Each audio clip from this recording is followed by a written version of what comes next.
page, The African History Network, The African History Network, and our YouTube channel, Michael Imhotep, Imhotep.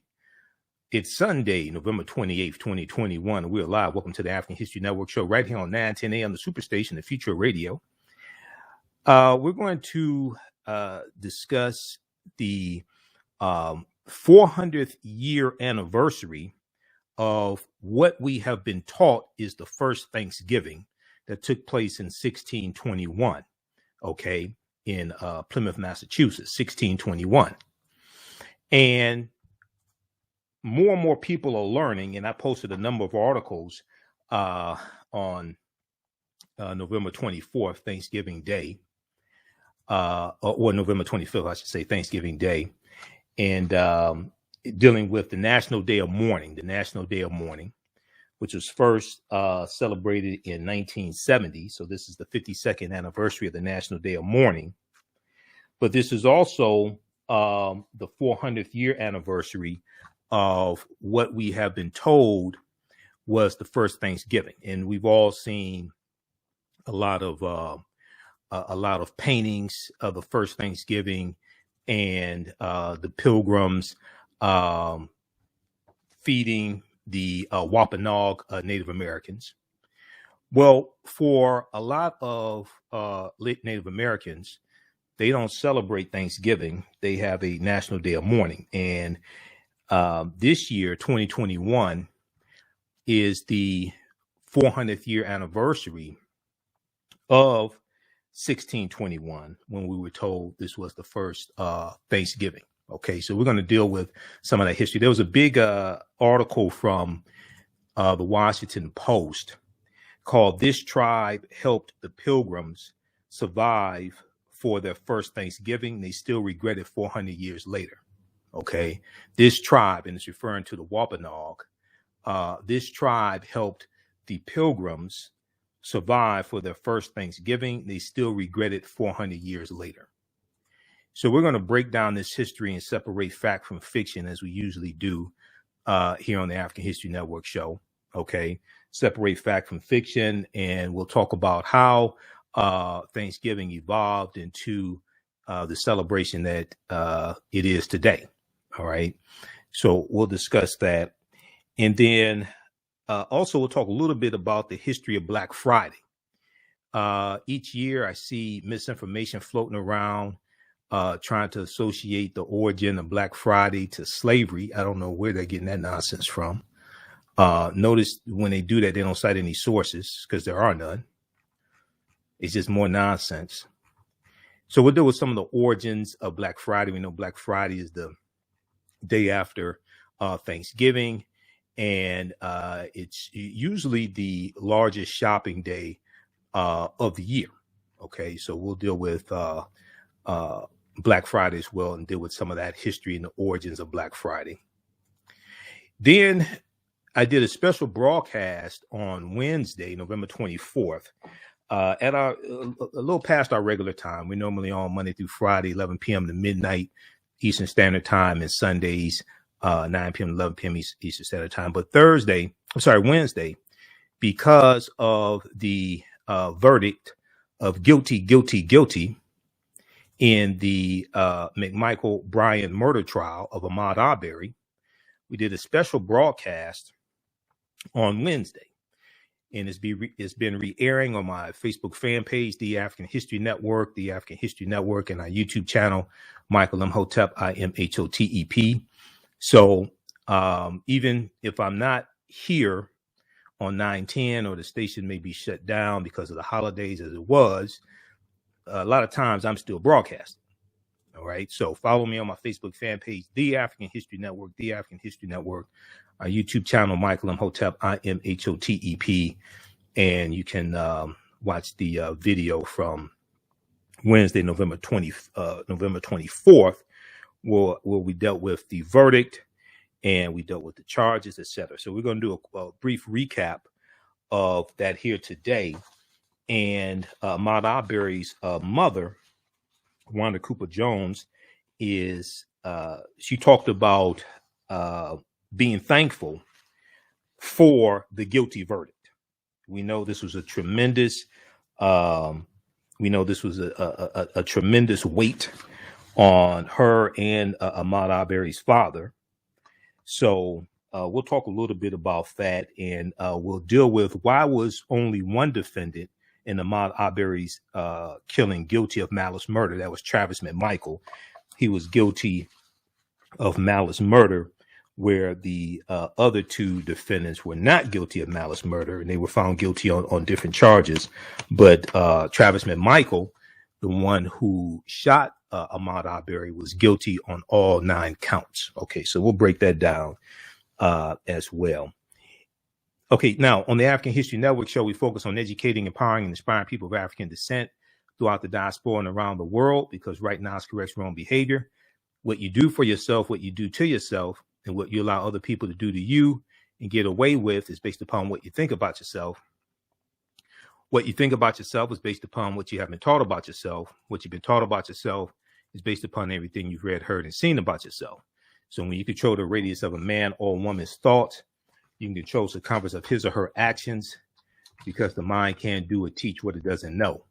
Now, we deal with a number of different topics here on the African History Network show. We deal with current events in history and politics, education, economic empowerment, entrepreneurship, relationships, love, sex, health issues, and much, much more.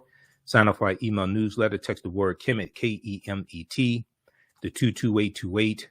To sign up for our email newsletter, text the word Kemet, K-E-M-E-T, to 22828. To sign up for our email newsletter, also visit our website, AfricanHistoryNetwork.com, AfricanHistoryNetwork.com. You can sign up for the email newsletter there as well. Okay, so we're coming up here on a break in a couple of minutes here. Calling numbers 313-778-7600. 313-778-7600 is the call-in number if you have a question or comment. 313-778-7600. Now, Thanksgiving Day is a national holiday in the United States, and Thanksgiving Day 2021 occurred on Thursday, November 25th. In 1621, the Plymouth colonists and the Wampanoag Native American nation shared an autumn harvest feast that is acknowledged today as one of the first Thanksgiving celebrations in the colonies. It's acknowledged as one of the first Thanksgiving celebrations in the colony. And this is a famous painting here that we see every year. And we're told this was the first Thanksgiving, and we were told that the Pilgrims invited the Wampanoag Native American nation to celebrate with them and celebrate that first harvest. Okay, that's not exactly how the story went. And one of the things that I do when I teach this history is we deal with this history from the Native American perspective. So I'm going to share an article that came out a few years ago, and I deal with this each year on my show. We deal with this history from the Native American perspective, not the perspective of the colonizers. Now, for more than 2 centuries, days of Thanksgiving were celebrated by individual colonies and states for more than 2 centuries, even before 1863. Okay, it wasn't until 1863, in the middle of the Civil War, that President Abraham Lincoln proclaimed a national day, a national Thanksgiving Day, to be held each year.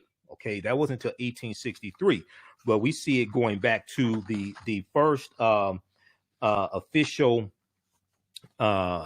Thanksgiving Day was proclaimed in 1789 by George Washington during the American Revolutionary War. The Continental Congress designated one or more days of Thanksgiving a year, and in 1789, President George Washington issued the first Thanksgiving proclamation by the national government of the United States.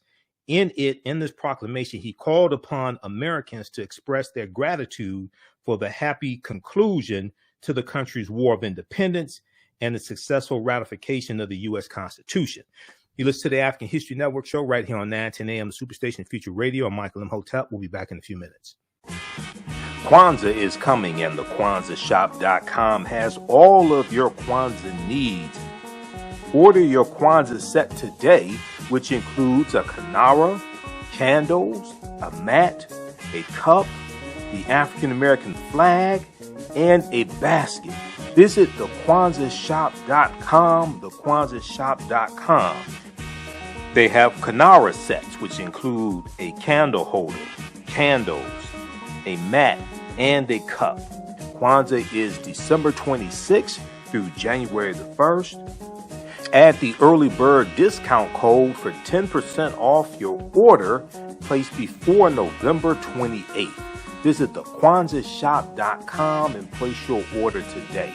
TheKwanzaaShop.com has all of your Kwanzaa needs to celebrate this African American Pan-African holiday. TheKwanzaaShop.com.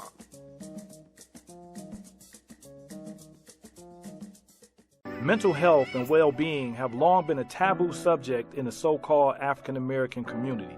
So I enlisted the help of mental health experts, thought leaders, and activists to help kill the ghost of Willie Lynch and heal from post-traumatic slave syndrome. We experience trauma a lot of times on a subconscious level. So sometimes something happens to us and we know that it's traumatizing, but we don't really recognize the extent of the trauma. Welcome back to the African History Network show right here on 910 a.m. the Superstation, the Future Radio. I'm your host, Brother Michael Imhotep. It is Sunday, November 28th, 2021, and we are live.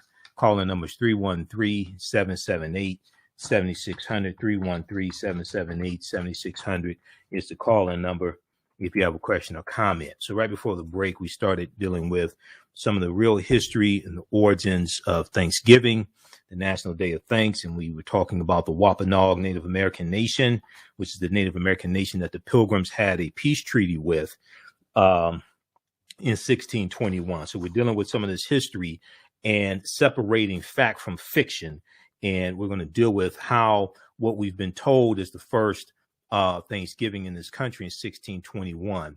The way it's been told is not historically accurate, and we're going to deal with this history from the Native American perspective. Now, I encourage people to read this book here, African People and European Holidays and Mental Genocide, by Dr. Shakamusa Barashango. This is book number 1, and then you also have book number 2, okay? Now, let me say this from the beginning. I know a lot of African Americans celebrate Thanksgiving. Okay, so I'm not attacking them for celebrating Thanksgiving. I totally understand wanting to be with family and being thankful and eating and things like this. But when we deal with, first of all, any of these European holidays that we participate in, we should at least know the history of what it is we're participating in to determine how we participate in the holiday, number one. Number two, once you learn the real history, you know, you may not want to celebrate at all. Doesn't mean don't get together with family. Doesn't mean you're not going to eat, etc. But this whole history of Thanksgiving and the Wampanoag Nation helping helping Europeans, okay, who were known as the Pilgrims, but all the people on the Mayflower ship were not Pilgrims. There were 102 passengers on the Mayflower ship. Okay, only about 36 were Pilgrims. All of them on the Mayflower were not Pilgrims either. So we have to separate fact from fiction. Now, there's a good article here from. We're going to go to clip 1 here in just a second, Jalen. We're going to actually, which clip is that? Not clip. I think it's going to be clip 2. We're going to go with first. We're going to go to. Clip number 2 in just a second. Hundreds gather for day of mourning. Okay. So there was a big article from the Washington Post. Came out November 4th, 2021. This tribe helped the Pilgrims survive for the first Thanksgiving. They still regret it 400 years later. Long marginalized and misrepresented in U.S. history, the Wampanoags are bracing for the 400th anniversary of the first Pilgrim Thanksgiving in 1621. Okay, so this year is the anniversary of this. Is November. It's the anniversary of that. So, and this article is written by Dana Hedgepath. She was interviewed viewed by Joanne Reed on the the readout on Wednesday, November 24th. We're going to share that interview as well with you because there's a lot of history in all of this. So if we look at this article quickly here, they talk about overlooking the chilly waters of Plymouth Bay. About 36 tourists swarmed a park ranger as he recounted the history of Plymouth Rock, the famous symbol of the arrival of the Pilgrims here 4 centuries ago. Okay. And they're in Plymouth, Massachusetts. The setting of this article is Plymouth, Massachusetts. Nearby, others waited to tour a replica of the Mayflower ship that carried the Pilgrims across. On a hilltop above stood a quiet tribute to the American Indians who helped the starving Pilgrims survive. Few people bothered to visit the statue of Osamoquin, the chief of the Wampanoag Nation, okay, whose people once numbered between 30,000 to 100,000 people, and whose land once stretched from southeastern Massachusetts to parts of Rhode Island. Okay, so today the Wampanoag own about 1/2 of the land they owned before these European colonizers arrived. Now, long marginalized and misrepresented in American history, the Wampanoags are braced for what's coming this month as the country marks the 400th anniversary of the first Thanksgiving between the Pilgrims and Indians, the Pilgrims and Native Americans. But the actual history of what happened in 1624, the actual history of what happened in 1624 bears little resemblance to what most Americans are taught in grade school, historians say. This, once again, is why the real history of this country has to be taught. Everything from 1621 to 1619 to 1526, when the Spanish were taking Africans into the territory we call South Carolina and Georgia, which was 93 years before. That's 93 years before Jamestown, Virginia. And 1513, when Juan Ponce de Leon, the Spanish conquistador, comes into Florida with an African named Juan Garrido, who was born in West Africa about 1480, to the first Americans with Africans documented evidence by Dr. David Imhotep that deals with the African presence in this land we call the United States of America, going back at least 51,700 years ago. These were the Khoisan.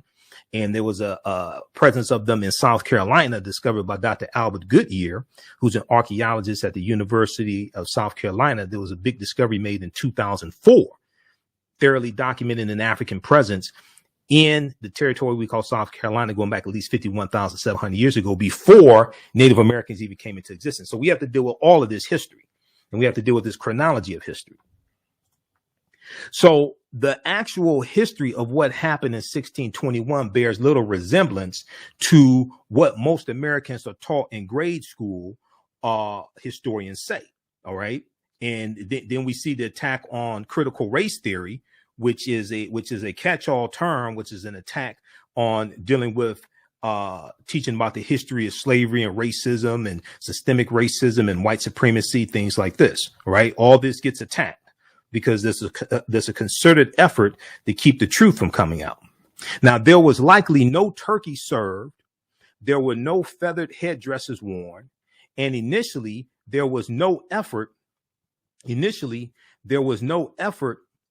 by the Pilgrims to invite the Wampanoags to the feast they made possible. Just as Native American activists have demanded the removal of Cristobal Colon, or Christopher Columbus, his anglicized name, Christopher Columbus statues, and pushed to transform Columbus Day into an acknowledgement of his brutality towards indigenous people, okay, as well as African people, because we know Columbus, first of all, as we've dealt with here on this show numerous times, because we separate fact from fiction. When we look at where Columbus went on his 4 voyages, and I teach about this in my classes on the weekend, understanding the transatlantic slave trade, what they didn't teach you in school. when we look at where Columbus went on his 4 voyages, Columbus never came to the land we call the United States of America. Okay, Christopher Columbus never came to the land we call the United States of America. You can go to history.com, which is the official website of the History Channel, or you can look at other sources and look at where Columbus goes on his 4 voyages. He goes into the Caribbean, he goes into Puerto Rico, Honduras, and Panama. He's in the Bahamas that he calls San Salvador. He's in Hispaniola, and we know the western third of Hispaniola becomes the French colony of Saint Dominique, which becomes Haiti. Okay, he's in that area. He never comes to the land we call the United States of America. Okay, so we just have to get that straight from the beginning.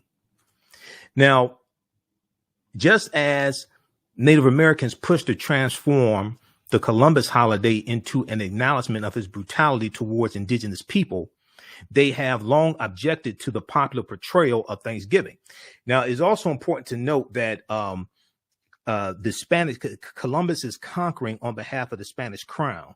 And in 1501, 1502, the Spanish start shipping Africans into those Spanish colonies.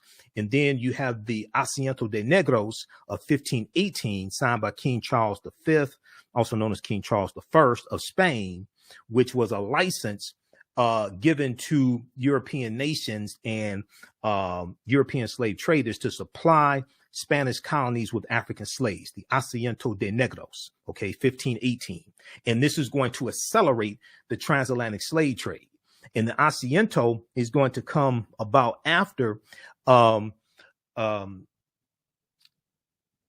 Reverend Bishop Bartholomew de las Casas appeals to the king to stop enslaving the Native Americans in the Spanish colonies, because he said the Native Americans had suffered enough, and he suggested that the Spanish enslave African people entirely, solely African people. Stop enslaving the Native Americans. They suffered enough. We need to try to save their souls and totally enslave African people. Okay, this is Bartholomew de las Casas, who traveled on voyages with Columbus, and he kept a diary. His diary was made into a couple of books. I read his books back in college. He's later going to regret that decision, but the die was already cast. You set into motion the Spanish really helped to expand the transatlantic slave trade, especially with Columbus and his 4 voyages. Even though the Portuguese were the first ones involved in the transatlantic slave trade going back to 1441, when the Spanish get involved, is really going to expand. Now, and we know the Spanish come here in 1526. Well, 1513 with Juan Ponce de Leon, the Spanish conquistador, but 1526 trying to set up a colony that was today South Carolina and Georgia. Now, for the Wampanoag Native Americans and many other American Indians, the 4th Thursday in November is considered a national day of mourning, not a day of celebration. A national day of mourning, not a day of celebration. We're coming up on a break. When we come back from the break, we'll talk about the National Day of Mourning, and we'll talk about some of what happened at the National Day of Mourning on Thursday, November 25th, 2021. Listen to the African History Network show right here on 910 a.m. Superstation, The Future Radio. I'm Imhotep. We'll be back in a few minutes. Soul in Motion, celebrating 38 years in the arts. This energetic ensemble of dancers and drummers was started by percussionist Michael Friend and is led by choreographer Associate Director Pam Lassiter. Based in the Washington, D.C. area, Soul in Motion is now accepting bookings for Black History Month, Juneteenth, and summer festivals in 2022. Soul in Motion is also available for more intimate events like naming ceremonies and weddings. To find out more or book your date, call 240-452-1349 or send an email to info@soulinmotion.org. Be sure to check us out on Facebook, Instagram, and YouTube.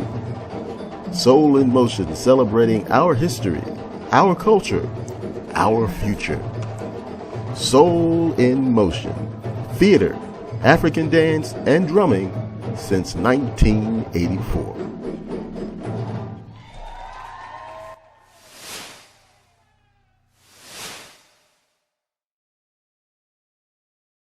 mental health and well-being have long been a taboo subject in the so-called African American community. So I enlisted the help of mental health experts, thought leaders, and activists to help kill the ghost of Willie Lynch and heal from post-traumatic slave syndrome. We experience trauma a lot of times on a subconscious level. So sometimes something happens to us and we know that it's traumatizing, but we don't really recognize the extent of the trauma. We are emotionally constipated and emotionally obese because, again, all the things that we experienced in childhood, we've suffocated and we stored in our bodies. It's a time to kill and it's a time to heal. We've been haunted by the ghost of Willie Lynch and his doctrine of self-refueling trauma for too long. It's time for Willie to die. Die, Willie. Stop for the ghost LOXD block. It's time to kill the ghost of Willie Lynch and get out the matrix. Check out my man Ron Life Speaks at diewillie.com. Welcome back to the African History Network show right here on 910 AM, the Superstation of Future Radio. I'm your host, Brother Michael Imhotep. It is Sunday, November 28th, 2021, and we are live. Calling numbers 313-778-7600, 313-778-7600 is the calling number if you have a question or comment. Be sure to visit our website, AfricanHistoryNetwork.com. You can register for the online courses I teach on Saturdays and Sundays. On Saturday, it's from the Civil War to the Civil Rights Movement and Black Power, 1865 to 1968. From the Civil War to the Civil Rights Movement and Black Power, 1865 to 1968. And we deal with history leading up to the Civil War, starting with the Louisiana Purchase of 1803. And then we deal with the Civil War, 1861, 1865, Reconstruction era, 1865, 1877, Jim Crow era. We deal with things like Plessy versus Ferguson, 1896, U.S. Supreme Court case, Williams versus Mississippi, 1898.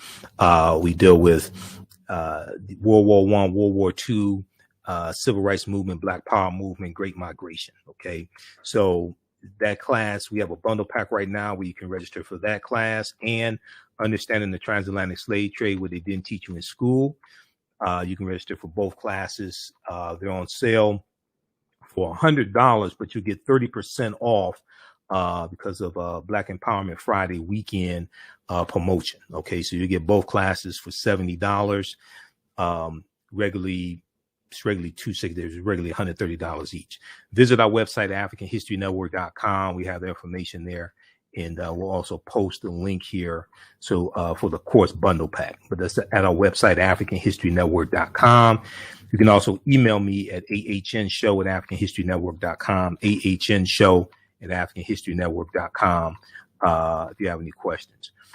Also, if you want me to do a presentation for your group or organization for Dr. King Day, African American History Month, what have you, email me now, AHNshow@AfricanHistoryNetwork.com. All right, let's continue. All right.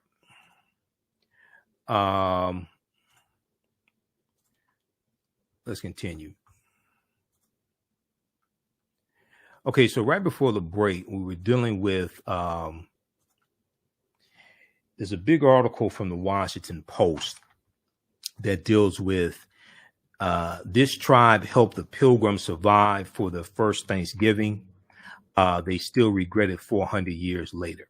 This tribe helped the Pilgrims survive for the first Thanksgiving. They still regret it 400 years later. Long marginalized and misrepresented in U.S. history, the Wampanoags are bracing for the 400th anniversary of the first Pilgrim Thanksgiving in 1621. Okay, we're going to go to clip 2 here in just a second, Jalen. All right, so I pulled up this article here during the break. Now, this is from history.com. Now, this deals with the Asiento de Negros. Also, Britannica.com has some good information on this as well, the Asiento. And this is something that Dr. Malefikete Asante deals with as well. I've interviewed him twice. He's a friend of mine, chair of the Afro-American Studies Department at Temple University, almost at Howard. That's my friend, Dr. Greg Carr, over at Howard University. Details of brutal first slave voyages. Okay, this is from history.com. This dealt with some new information that came out a few years ago. Okay, now this article is from March 29th, 2019, updated, originally from August 31st, 2018. It talks about King Charles I of Spain, who signed an edict allowing slave ships to travel directly from Africa to the Americas. Human cargo on transatlantic voyages spiked nearly tenfold. And in August of 1518, King Charles I authorized Spain to ship enslaved people directly from Africa to the Americas. The edict marked a new phase in the transatlantic slave trade, in which the numbers of enslaved people brought directly to the Americas without going through a European port first rose dramatically. This is what Spain did. Okay. And now keep in mind, this is after the Spanish conquer the Moors, and the Moors lose control of their last stronghold, Granada, January 2nd, 1492. This deals with the Asiento de Negros. So read this and also research the Asiento. The transatlantic slave trade didn't start in 1518, but it did increase after King Charles I authorized direct Africa to Caribbean trips that year. In the 1510s and 1520s, ships sailing from Spain to the Caribbean settlements of Puerto Rico and Hispaniola might contain as few as 1 or 2 enslaved people, or as many as 30 or 40. Quote, by the mid 1520s, we're seeing 200, sometimes as many as almost 300 captives being brought on the same slave ship from Africa, says Professor David Weed, a history professor at Michigan State University. It's difficult to trace what parts of Africa the captives on board came from at that point in time, since many were captured on the mainland and shipped to island ports off the coast before Spanish boats took them to the Americas. So read the rest of this here, but this deals with this talks about the Asiento, and also this talks about the Asiento, and Britannica.com has some good information on the Asiento as well. All right, now if we go back to this piece here from the Washington Post. Okay, so for the Wampanoag Native Americans and many other American Indians, the fourth Thursday in November is considered a national day of mourning, not a day of celebration. Because while the Wampanoags did help the Pilgrims survive, their support followed by years of slow unfolding genocide and the taking of their land. Okay, so while the Wampanoag Native American nation did help the Pilgrims survive, their support was followed by years of a slow unfolding genocide of their people and the taking of their land. Okay, I think they might want to do over on that one. I think if they had it to do all over again, or as Cher says, if she could turn back time, I think if they could turn back time, things would have turned out differently. To learn the history of the Wampanoags and what happened to them after the first Thanksgiving, a visitor has to drive 30 miles south of Plymouth to the town of Mashpee, where a modest clapboard museum sits along a 2-lane road. Outside, there's a Wetu, W-E-T-U, a traditional Wampanoag house made from cedar poles and the bark of tulip poplar trees, and a mishoon, an Indian canoe. Inside the 3-room house sits Mother Bear, a 71-year-old Mashpee Wampanoag woman, hand-stitching a deerskin hat. She's lived her whole life in this town and is considered one of the keepers of the Wampanoag version of the first Thanksgiving, and how the encounter turned into a centuries-long disaster for the Mashpee Wampanoag Nation, who now number about 2,800 people. The story continues to get ignored by the roughly 1.5 million annual visitors to Plymouth, Massachusetts museums and souvenir shops. the Mashpee Wampanoag Museum draws about 800 visitors a year. So the Plymouth, Massachusetts museums and souvenir shops draw about 1.5 million people per year. And they're not going to get the Native American version of what happened that first Thanksgiving. The Mashpee Wampanoag Museum draws about 800 visitors a year. Okay, so every year they have the National Day of Mourning in the Plymouth, Massachusetts area, the National Day of Mourning. And it took place, they have it on Thanksgiving Day. It took place this year as well. Let's go to clip number 2, Jalen, and see what happened. Members of Native American tribes gathered together in Plymouth, but they're not celebrating Thanksgiving. They're mourning the mistreatment Indigenous people have faced. Here's NBC 10's Mike Manzoni. Thank you all, everyone here. Every year at noon on Thanksgiving. What we need to do is, what we have been doing isn't working, and what we need to do is to decolonize, bring the land back. Native Americans gather in Plymouth to remember their ancestors and remind people why they don't celebrate the holiday. The National Day of Mourning, now in its 52nd year, brought out more than 1,000 people. They marched from Coles Hill to nearby Plymouth Rock, which they refer to as a pebble and a tourist trap. They say it's all part of an effort to push the myth that Native Americans welcomed European settlers seeking religious freedom and shared a meal with them. The Indians welcomed them with open arms and then conveniently faded into the background, and everyone lived happily ever after the end. But they say that story just isn't true. And they say it erases accounts of genocide and other acts of violence against Native Americans. That's why they use this day to tell their own history. When the Pilgrims arrived on Outer Cape Cod, by the way, not on that pebble down the hill, one of the first things the Pilgrims did was to rob Wampanoag graves at the hill and steal as much of their winter provisions of corn and beans as they were able to carry. And after leaving Plymouth Rock, they marched on to Post Office Square, where they held another rally. We're in Plymouth, like Manzoni. All right, we'll continue this on the other side of the break. You listen to the African History Network show right here on 910 a.m. the Superstation and Future Radio. I'm your host, Brother Michael Imhotep. We'll be back in a few minutes. Kwanzaa is coming, and the TheAHNShow.com has all of your Kwanzaa needs. Order your Kwanzaa set today, which includes a kinara, candles, a mat, a cup, the African American flag, and a basket. Visit TheAHNShow.com, TheAHNShow.com. They have kinara sets, which include a candle holder, candles, a mat, and a cup. Kwanzaa is December 26th through January the 1st.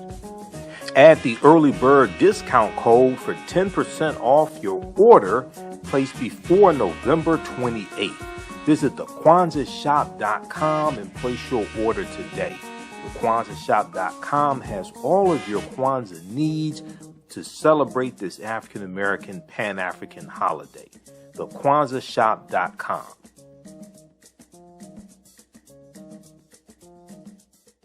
Welcome back to the African History Network show right here on 910 a.m. the Superstation, the Future Radio.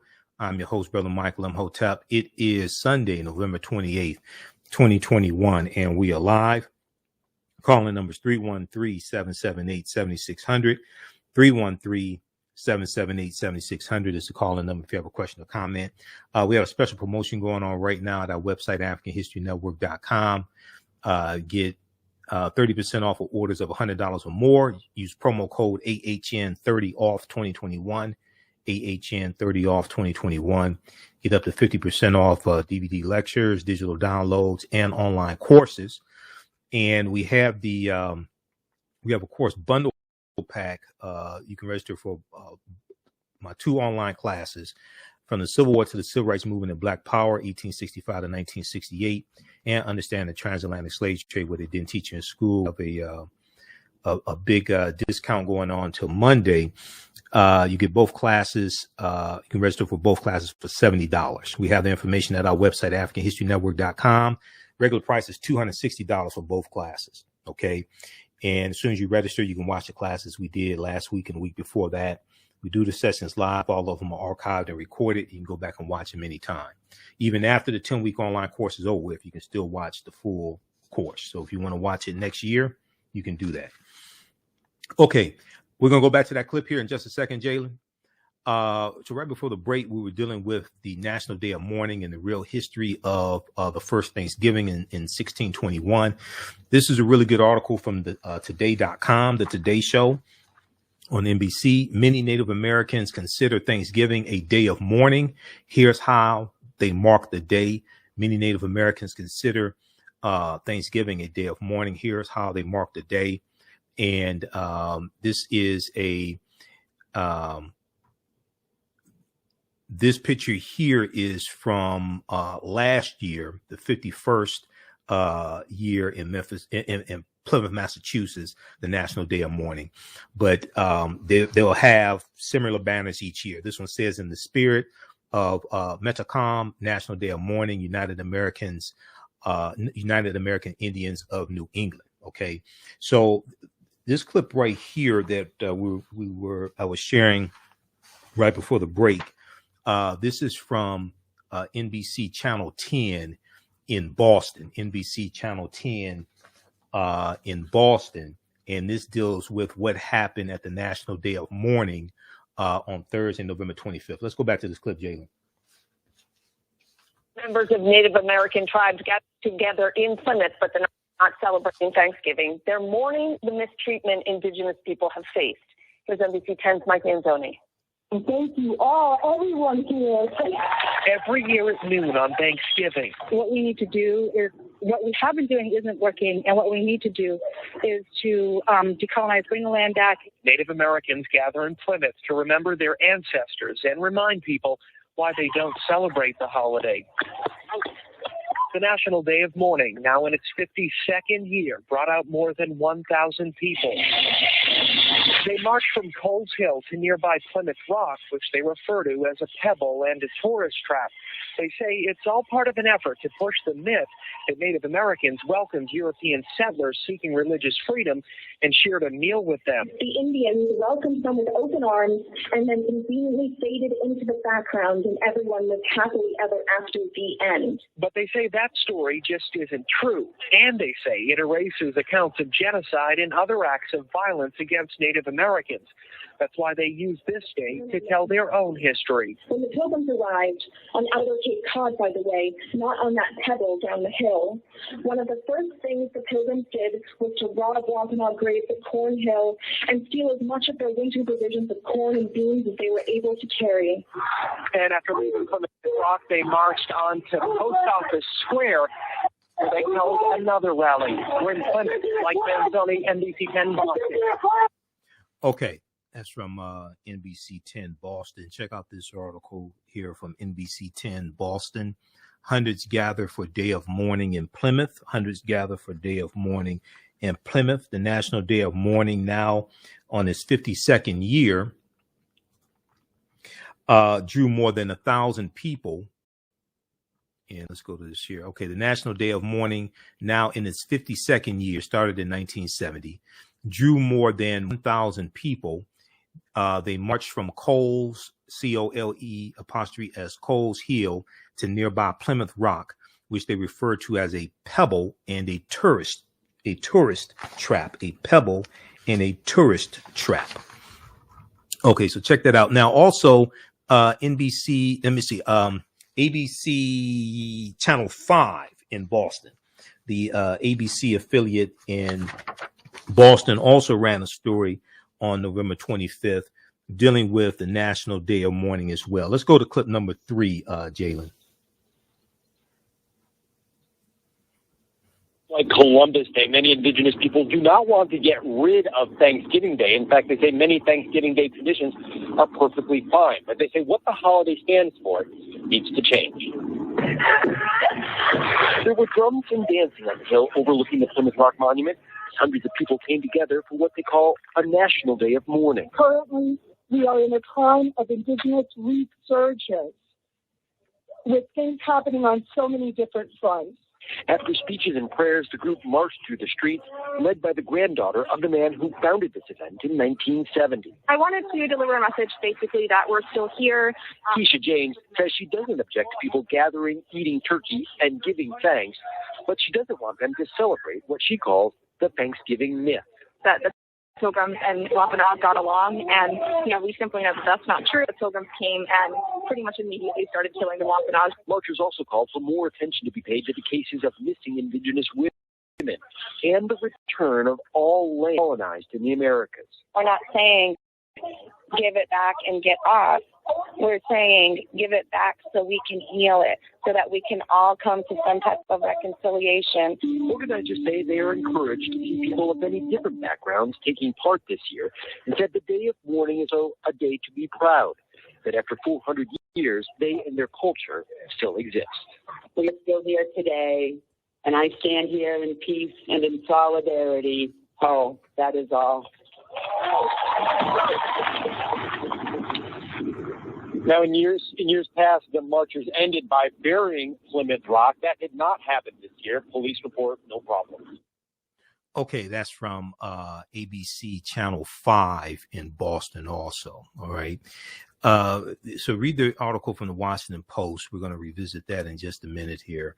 And I did a number of posts dealing with this. We posted about it on our Facebook fan page, the African History Network, and also on my Instagram page, and it got a huge response. This one here from the Washington Post, which came out November 4th, 2021. This tribe helped the Pilgrims survive for their first Thanksgiving. They still regret it 400 years later. It's about the Wampanoag Nation. Okay, now if we look at this one here from in CNN, we're coming up on a break. On the other side of the break, Jayla, we're going to go to clip number 1. Okay, from Joanne Reed. National Day of Mourning turns Thanksgiving into something more honest. National Day of Mourning turns Thanksgiving into something more honest. Now, this is from November 25th, 2021 from CNN.com. And they give some background history towards the bottom of page 1 on the National Day of Mourning. Okay. Established in 1970, the National Day of Mourning turns the fourth Thursday of November into something more honest. Many indigenous people use the day not only to remember the suffering inflicted in the 1620s, but also to point out the struggles that indigenous people continue to face today in the form of, on top of so much else, violence against women and girls. They're also heavily afflicted by COVID-19, by coronavirus. Now, when we look at the origins of National Day of Mourning, we'll deal with this on the other side of the break. Listen to the African History Network show. I'm Michael Imhotep, right here on 910 AM Superstation, WFDF. We'll be back in a few minutes.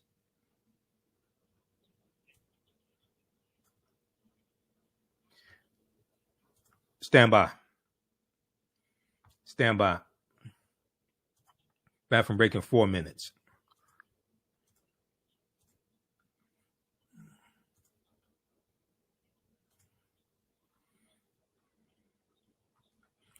All right. Back from break in 4 minutes, everybody.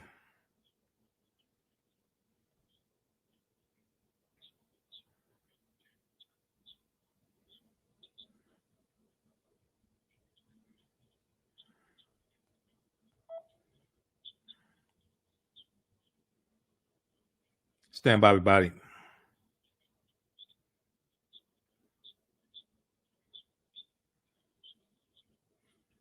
Okay, how's everybody doing today? Hopefully you had a safe weekend.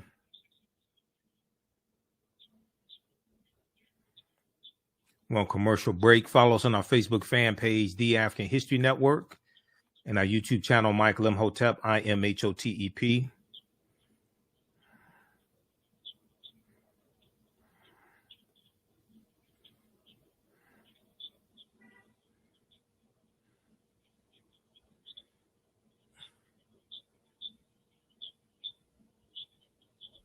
Back from break in 3 minutes.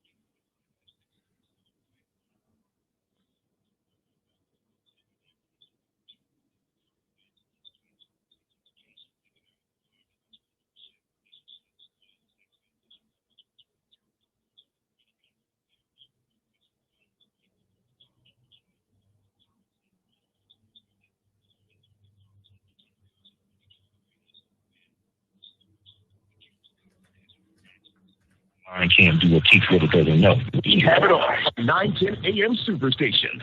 WFDF Farmington Hills, Detroit. 910 AM Superstation, a division of Adele Media. The views and opinions expressed on any program are those of the producers and or the persons appearing on the program and do not necessarily reflect the views and opinions of 910 AM Superstation or Adele Media. Welcome back to the African History Network show right here on 910 AM Superstation and Future Radio. I'm your host, Brother Michael Imhotep. It is Sunday, November 28th, 2021, and we're live. We're going to the phone lines in just a minute here. If you'd like this type of information, also, you can support the African History Network. $ the AHN show through Cash App. $ the AHN show through Cash App. Also through PayPal, paypal.me/the AHN show, paypal.me/the AHN show. We're here 6 days a week, so this helps us keep doing the research, stay on the air, keep broadcasting, etc. All right, let's go quickly here to the phone lines. Let's go to line one. Let's go to Leroy, line one. Leroy, thanks for holding. Tell us where you're calling from. Yeah, thanks for taking my call. You know, I heard this about the Indians and for the Native Americans. And personally, you know, I'm a descendant of slavery. So, you know, I look at, you know, what happened during slavery, where was they then? And plus, not only that, you're a descendant of Leroy. You're a descendant of slavery, or you descendant of former slaves? No, my family, we're the descendants of slavery. I wasn't born into slavery, but my great grandparents were. So weren't they free from slavery? Weren't they free from slavery? Weren't they freed from slavery? Well, no, they were free. Yeah, they were free from slavery. Okay, right. so you're descendant. You're descendant of former slaves. Right. Okay. And so, you know, and then when you look at Virginia, and you know, on the logo of Virginia, that's what they have is the Indians on the logo of Virginia, the state of Virginia, Commonwealth of Virginia. And I understand what they said, but at least they didn't put crack and heroin and try to kill them off with that and rap music. But you know what, man? I noticed, and I tried to call in last week. After what happened to the people that assassinated Malcolm X or were accused of that, you notice nobody apologized to the Nation of Islam for blaming that on them, for blaming the assassination of Malcolm. Not one group, not one person come out and say, "Well, we apologize," because they blamed all that on Elijah Muhammad, and that was wrong. Yeah, some people did because all the evidence, even then, you know, the word on the streets was then that who paid for his trip to Miami and all of that, and that when he was going to give that speech the day he was assassinated, that you know, even then, you know, that he was going to tell what the deal was and what really happened and who was behind having him killed and all that. But it bothers me that, you know, when we look at the Indians and what happened to Malcolm and them, that nobody apologizes when it's wrong. When they get caught dead, and I mean, there's many YouTube videos, but the one YouTube video of the guy with the shotgun who actually fired the shotgun, walked out in wiped out in New York police with the shotgun hanging out his pocket, exposed, and the police just let him go. You know, now then, see, we didn't have YouTube back in the 60s, but the word of mouth was saying, "Hey man, look here." And I'm gonna tell you something else. That when he gave the $1 to the Bullets speech at the church here in Detroit, King Solomon Baptist Church. You know what? Yeah, the question and answer. He had a question and answer period after that speech. That's missing. So it's missing from where? All these things. Wait. The question and answers part is missing from where? You can't find it. If you can't find the question and answer period after the speech that he gave at the church, and at the time, that church was like it was a community hub. Okay. It was a community hub back then. They had Golden Glove boxing and all that stuff back then at that church. Okay. That Reverend, I think his name is Reverend Williams, or whatever his name is. I'm not certain that you can't. I'm not certain you can't find it, but okay. There are three versions of the speech. Also, he gave the speech when he first gave the speech. That was March 29th, 1964, in Washington Heights, New York. Then he gave it April 3rd, 64, in Cleveland, Ohio, Corey Methodist Church, and then he gave it April 4th, 64, King Solomon Baptist Church. I've heard the three different speeches. I'm not certain that that doesn't exist. So it may be a situation where, because I know there are records of it, so I'm not certain that the Q&A session doesn't exist. But okay, all right, Leroy. Thanks for calling. Keep listening. Okay, keep listening. Okay, we'll go to the next caller here in just a second. Everybody, I want people to really understand this, and we have to understand history. First of all, I've had Dr. David Imhotep on this show, I think 13, 14 times. I've interviewed him 13, 14 times. I interviewed him first time before I even started on 910. I interviewed him first time back in 2011. He's the author of the book, The First Americans Were Africans, Documented Evidence. This is this is the book that came out in 2011. His new book, because I just interviewed him October 12th on Indigenous Peoples Day. His new book just came out about 2 months ago or so, because I interviewed him October 12th as well. So that's the last time I've interviewed him. All right.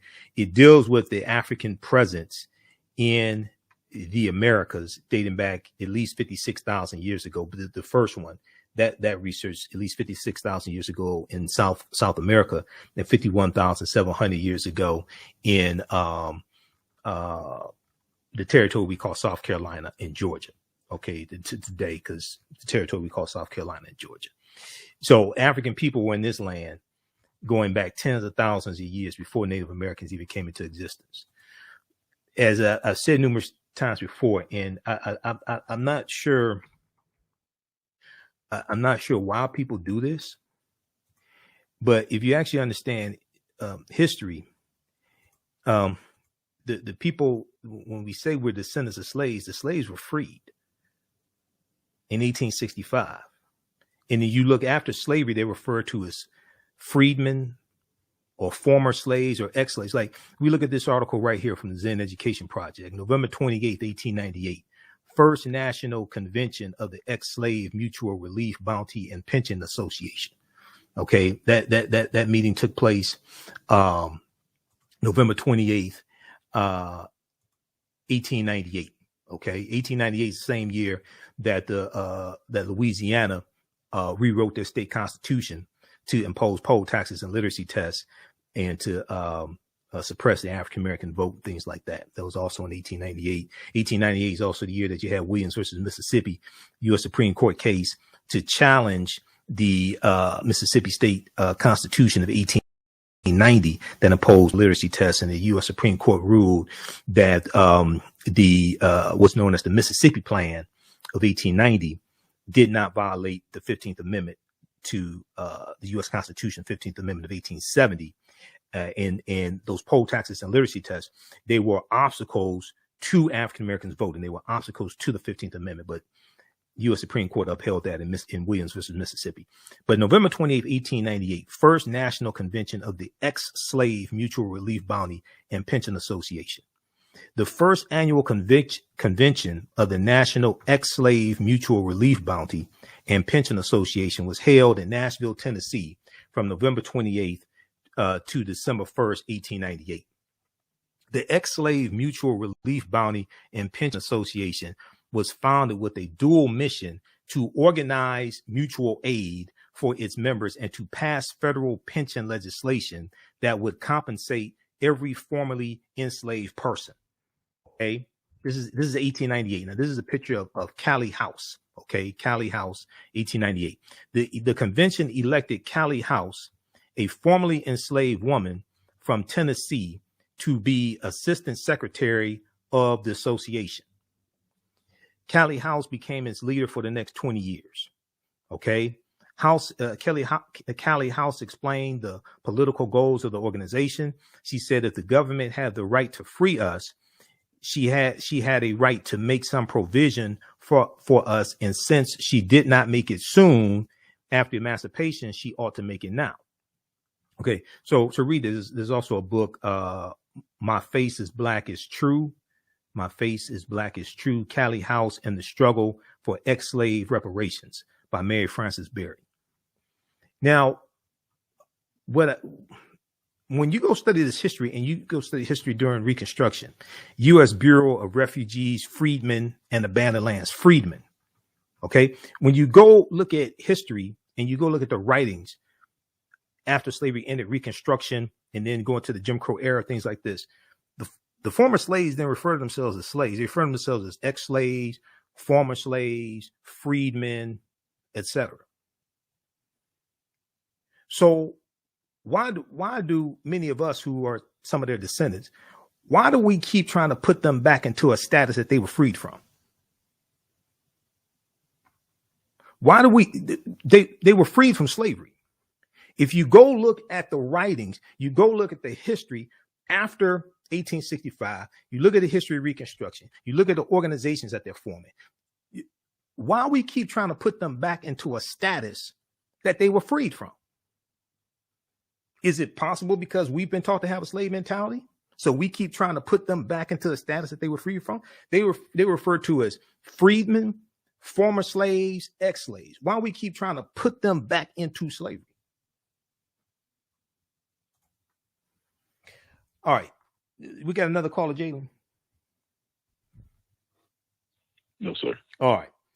Okay. 313-778-7600 is the call-in number. If you have a question or comment, 313-778-7600 is the call-in number. If you have a question or comment. Okay. We're going to go to clip number 1, Jalen. Now, this article here that we've been talking about from the Washington Post,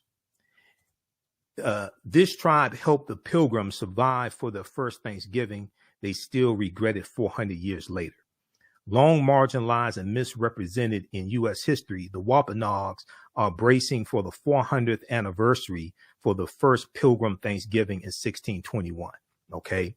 Now, this was written by Dana Hedgepath. All right.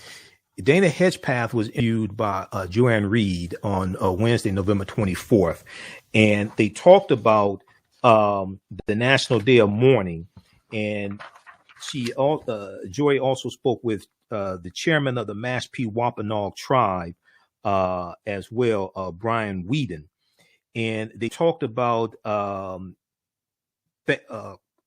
Thanksgiving as a day of mourning for the indigenous community. Let's go to clip number 1, Jalen.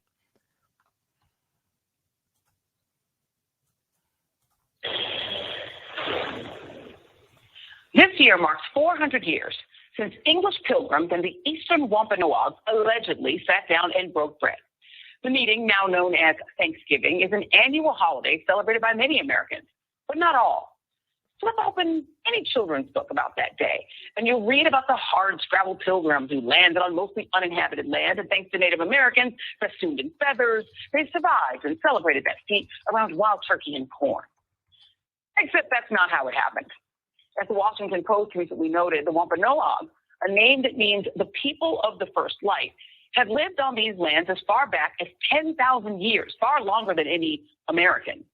By the time they had met the Pilgrims, their community had already been devastated by an epidemic brought to their shores by previous English settlers. So in 1620, when they watched Mayflower strangers invade their land, they thought they would try things differently. And by the spring of 1621, they made contact. In the fall of that year, the Pilgrims, who struggled through a harsh winter and learned how to plant beans and squash thanks to the Wampanoag, celebrated the success of their first harvest. They didn't think to invite the people who helped save their lives.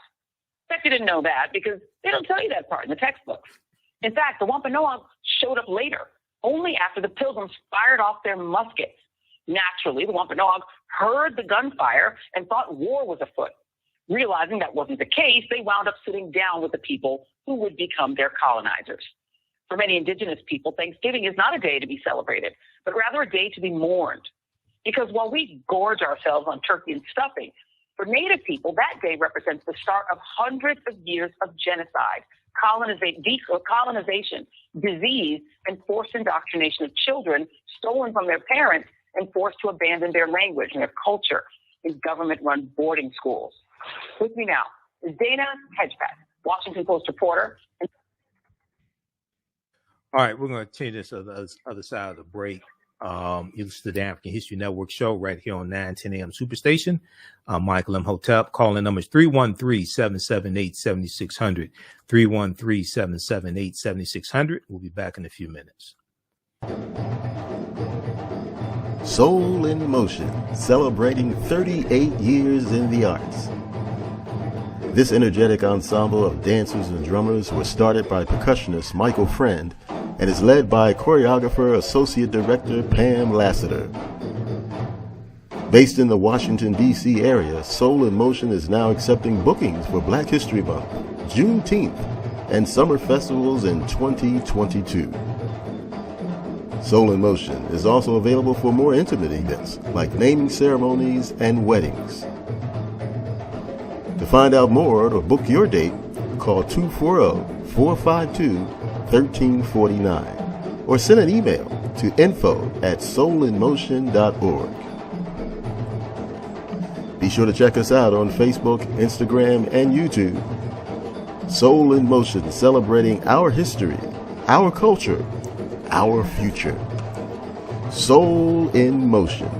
Theater, African dance, and drumming since 1984.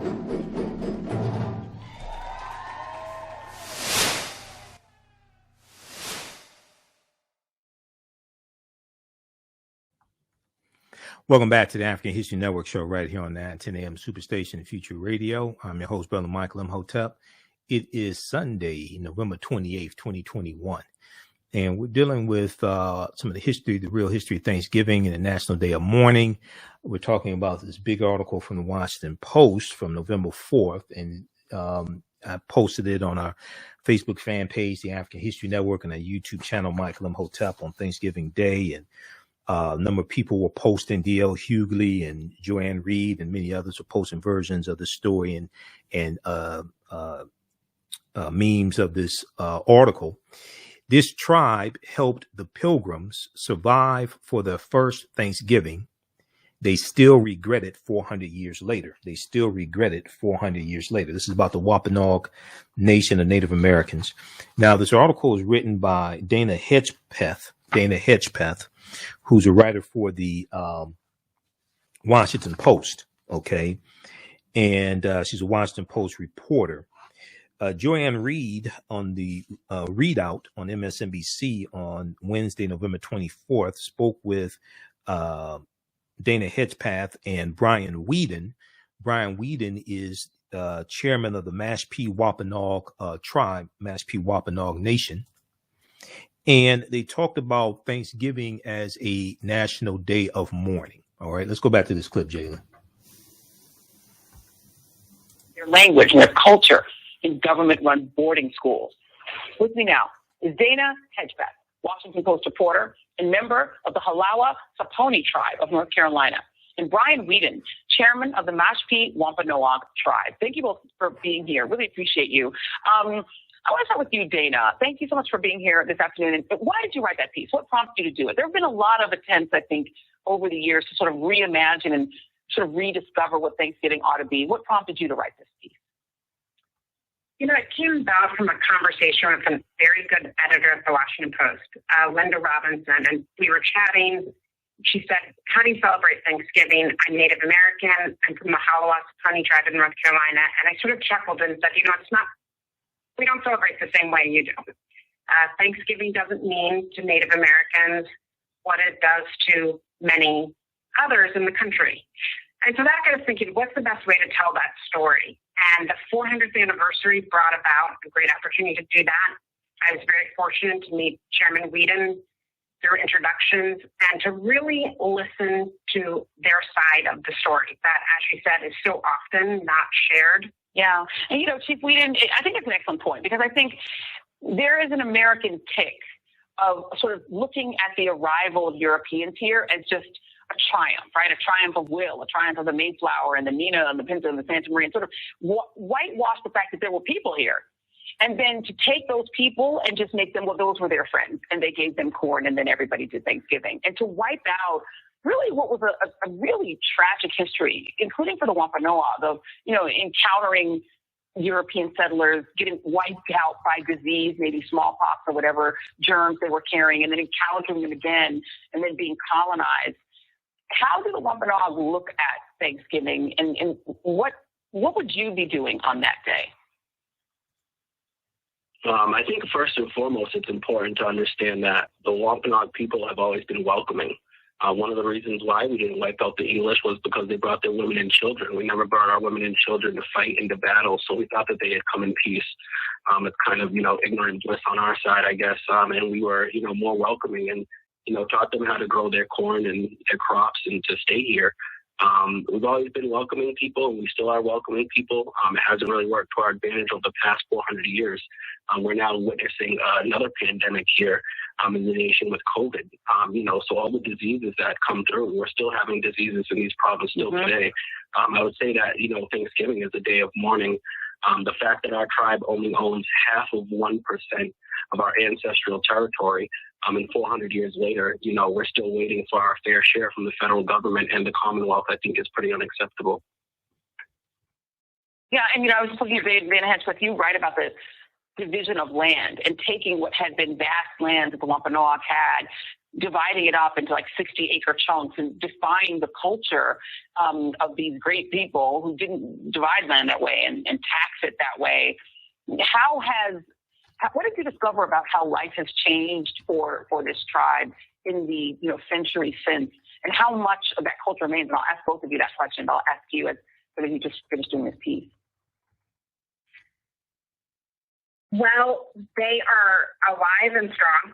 As the chairman said, very welcoming people. And as Frank James, who's a very well-known Wampanoag activist, who made a very famous speech in the 1970s, who was ejected, in fact, from giving that speech publicly at the time.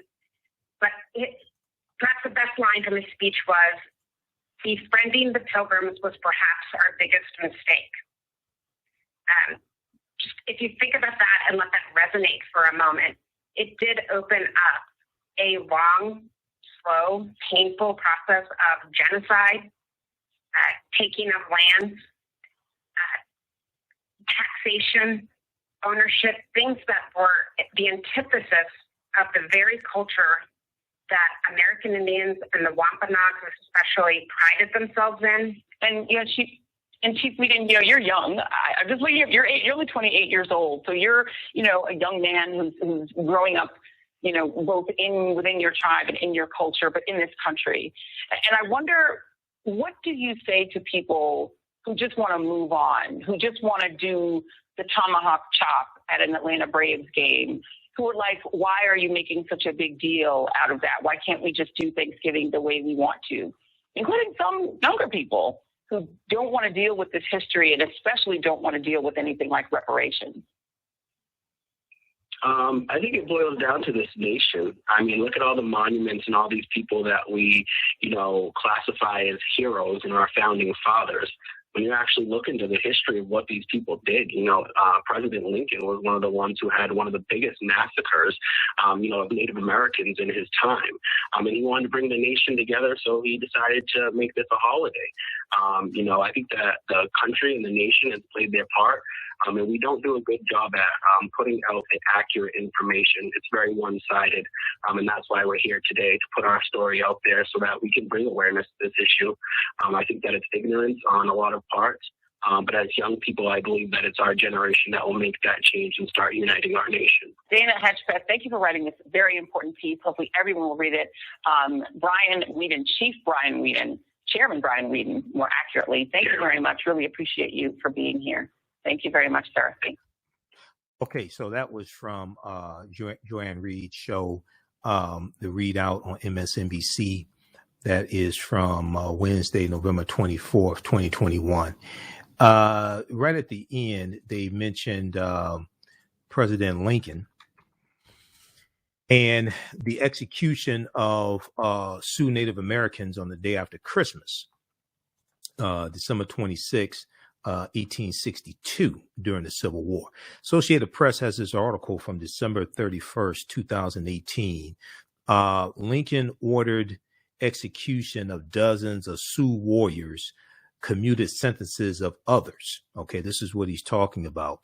So if we look quickly at this, and we're coming up here on the break, we'll go back to the phone lines on the other side of the break.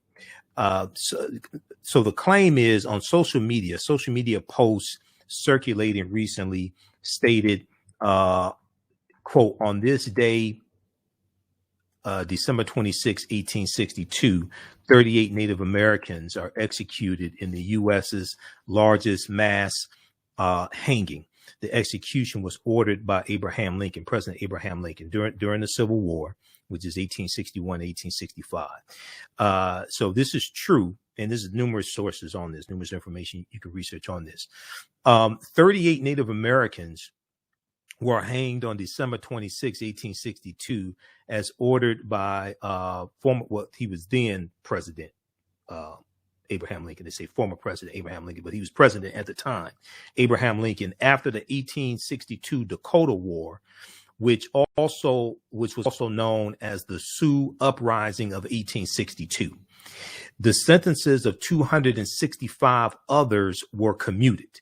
Okay, so here's what happened. A military commission sentenced 303 Sioux Native American fighters to be executed after deadly fights white settlers and soldiers had with Indians, Native Americans, angry about the loss of their homeland and lack of access to food. Harold Holzer, Holzer, author of several books on Abraham Lincoln, told the Associated Press in a telephone interview that Lincoln reviewed, quote, every one of these capital cases, end quote. Now, according to reporting by the Associated Press, the original trials were a farce, some taking as little as 5 minutes. In addition, the Native Americans were denied counsel, denied attorneys, and did not understand what was being said. After the review, President Abraham Lincoln decided there was evidence that 39 Sioux Indians were guilty of murder or rape during the uprising and ordered their execution. The remaining 264 sentences were commuted. In addition, one of those sentenced to be executed received a reprieve before the December 26, 1862 hanging of 38 Sioux warriors. Lincoln went against the advice of fellow Republicans in Minnesota, who warned that showing mercy would, quote, carry a large political cost. Showing mercy would, quote, carry a large political cost, and that, quote, lessons needed to be taught, end quote, according to Holzer. All right. You listen to the African History Network show right here on 910 AM Superstation, the Future Radio. I'm Michael Imhotep. We'll be back in a few minutes. Welcome back to the African History Network show right here on 910 AM Superstation, the Future Radio. All right. Calling numbers 313-778-7600, 313-778-7600 is the call-in number if you have a question or comment. So right before the break, we were dealing with the real history of Thanksgiving and what actually happened at what we've been told was the first Thanksgiving in 1621. And we've been dealing with the National Day of Mourning also. Many Native Americans look at, and some African Americans, I'm one of them, look at Thanksgiving as a National Day of Mourning. People that understand history look at it as a National Day of Mourning. And we talked about the National Day of Mourning that took place in Plymouth, Massachusetts on Thursday, November 25th also. Okay. We're going to go back to this other article from CNN in just a minute. And then there's an article that I share each year from Indian Country Today, that deals with what really happened at the first Thanksgiving. We'll look at that briefly. And this article came out originally, I think it was like 2012, 2011, 2012. So I usually talk about this each year. There's more information now dealing with the real history behind the first Thanksgiving and how what we've been told was the first Thanksgiving is inaccurate. There's more information now than there was like in 2011, 2012. Okay, let's go back to the phone lines. Let's go to Jatan. Jatan, welcome to the African History Network show. Tell us where you're calling from. Thanks for holding. Thanks for having me, Mr. Imhotep. And thank you so much for taking my call and pronouncing my name correctly. I appreciate that. Okay, no problem. Calling from Baltimore, Maryland. Oh, Baltimore, okay. Yeah, calling from Baltimore, Maryland. To say it's a damn shame is an understatement. You know, I grew up with the mythology of Thanksgiving. You know, they taught us in school that they even had pictures. You know, they had imagery to kind of go along with the myth. Right. And we sort of grew up with that. And so did most of the people I know, you know, my family and such. And it sort of morphed into a day of Thanksgiving. But I can't say I only recently heard about the Day of Mourning. Since 1970? Since 1970, yes. National Day of Mourning has been taking place. Yeah, since 1970. Wow. Wow. Nobody told us.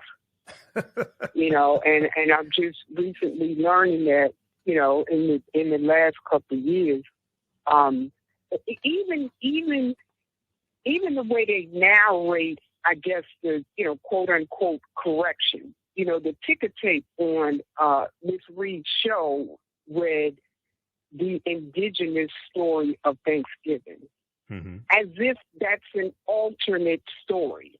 You know what I mean? As if that's not the story. As if, you know, that's not the truth of what happened. This happens to be their version of what happened. And, you know, like I said, to say it's a damn shame is an understatement. My question to you, though, is, okay, now I know, now what?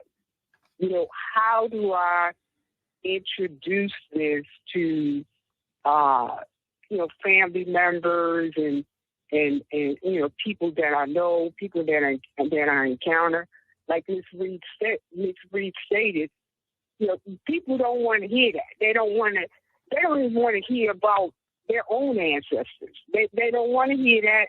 Can you just pass the potatoes out? Who made the potatoes out? Can you just pass the turkey? Right. I don't want to hear that. So I think. So how do we, you know, how do we move our community towards a more honest and authentic narrative? Right. Okay. So the way to do that, and we got other callers too. So the way to do that, I think, is one, read these articles that I'm sharing with you, because this deals with the history, and it deals with a lot of history that we have not been taught. And it ties into Native American history. There's a really good one from Washington Post. There's another one I'm about to share that I usually share each year. And this deals with what really happened at the first Thanksgiving, the Wampanoag side of the tale. But a lot of what happened, there's similarities between the history of African people and also Native Americans as well. Right. And exactly. When we look at books like The First Americans Were Africans, Documented Evidence by Dr. David Imhotep, and I've had him on this show a number of times. African people were here even before Native Americans came into existence. We were here in this land and be called the United States of America even before Native Americans came into existence. So our land was taken, Native Americans' land was taken, but there's also an intermixing of African people and Native Americans as well. And some of the Africans who were here who are already here when Native American, when European settlers get here or European colonizers get here, some of those groups are going to be reclassified as Native Americans. Okay, so if you don't understand that history, you won't know what happened to those populations and deal with name changes. Okay, and then also you're going to have some Native Americans who were enslaved by the English and taken into England. Okay, that history also happens as well. Oh, wow. So and one of them was Squanto, because Squanto was the one who Squanto was a Native American who showed the Pilgrims how to fish and how to grow corn and things like this. But he was a Native American who was captured in this land in the Massachusetts area by the English, taken into England, and he's going to be able to get away and come back to his people here, and he learns English. Okay, Squanto learns English. Right. So you're gonna have these things that happen. Also, I encourage people to read African People and European Holidays and Mental Genocide by Dr. Shakamusa Barashango. Right. Book 1 and book 2, because in book 1, the first thing he starts talking about is historical roots of what he calls Misgiving Day. And he talks about the Emoja Karamu, which is the Unity Feast, and for African people to replace Thanksgiving with the Unity Feast. And so, like I said, I'm not against us coming together with family and things like this on Thanksgiving Day, because a lot of people are off that day. And, these are family members you may not have seen all year. And yes, we're going to eat things like this, but that's different than this whole concept of Thanksgiving, et cetera. And yes, we're going to be thankful when we come together. I'm not against us being thankful for what we have and we're still alive and things like that. I'm not against that either. Okay. But that's different than this whole concept of Thanksgiving, which is celebrated to basically inspired by and commemorate that first Thanksgiving that we were told took place in 1621. And then the National Day of Thanks, it becomes a national holiday in 1863, declared by President Lincoln, but it was inspired by Sarah Josepha Hale.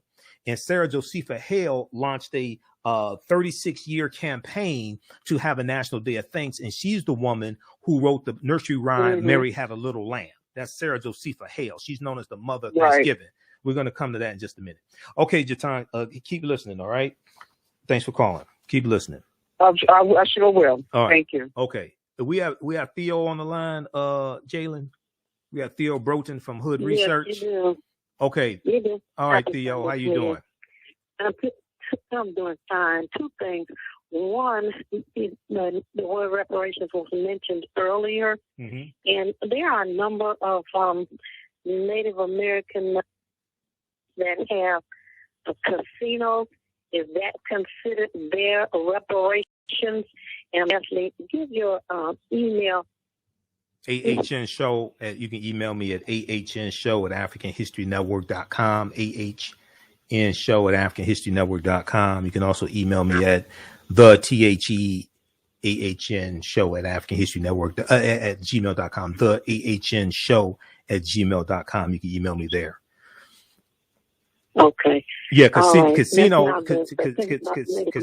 You have some Native American nations that have been able to get casinos. They're nations, and they've been able to get that. You have different Native American nations. There are about 570 federally recognized tribal nations.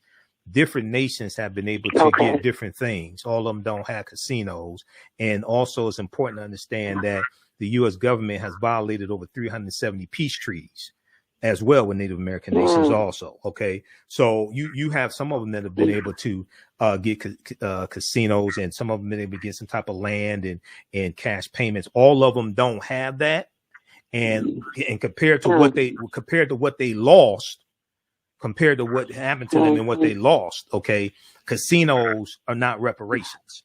All right. Now it was some type of they may have been able to get some type of compensation or something like that, but compared to actually what they lost, okay, that's not that. Now now the other part of it is, you're going to have some Native American nations that own African slaves. I've dealt with that numerous times: the Choctaw, Chickasaw, Creek, Cherokee, and Seminole Indians.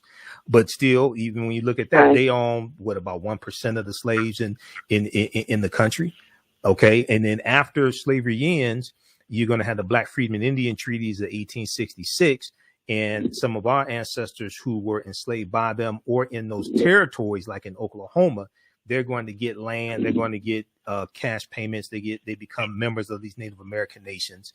And you're going to have an effort to push many of those Africans out of the Native American nations, like in 1941, when the U.S. government conspired with what are known as the 5 civilized tribes of Native Americans to redefine what a Native American is. And they stated you have to have 1/4, 1 quantum Native American blood. Okay. Now, but at the same time, even some of those 5 civilized tribes of Native Americans, even some of them are, in bad shape.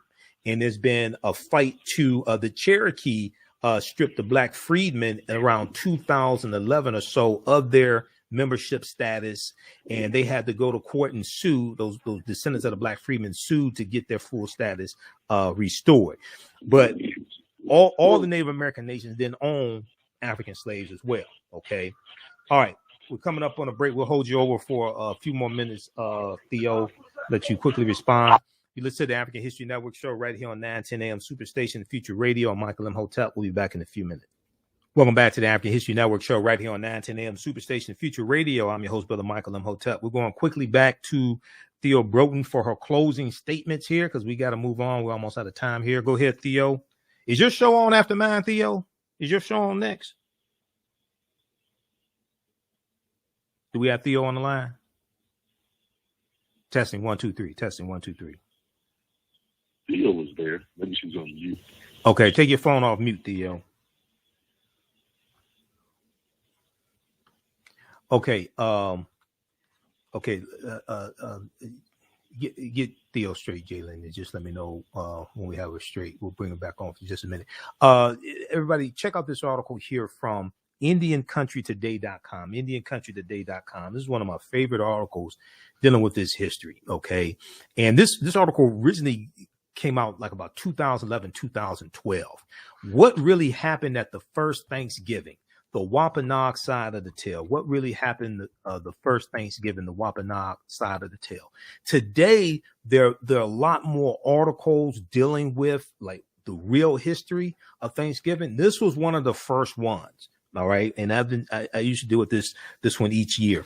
So very quickly, now this was updated September 13, 2018, originally November 23rd, 2017. But this was out even before then. Okay. From IndianCountryToday.com. This is written by Gail Curry Tonsing. All right. Now, very quickly here. They asked the question, so what really happened at the first Thanksgiving? They talk about how the way we've been told the story happened is not really what happened.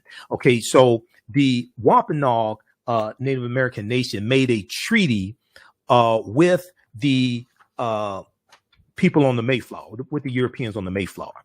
We made a treaty. The leader of our nation at the time, Yellow Feather Massasoit, made a treaty with John Carver, the first governor of the colony there in Plymouth, Massachusetts.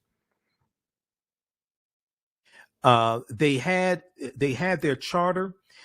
They were still under the jurisdiction of the King of England.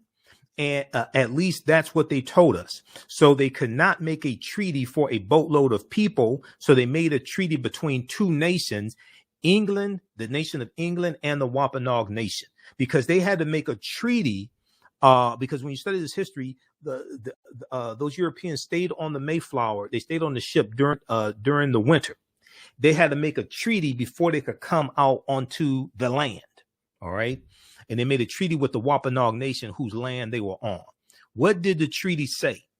The treaty basically said we would let them be there and we would protect them against any enemies and they would protect us from ours. Okay, so it was a situation. You watch our back, we'll watch yours.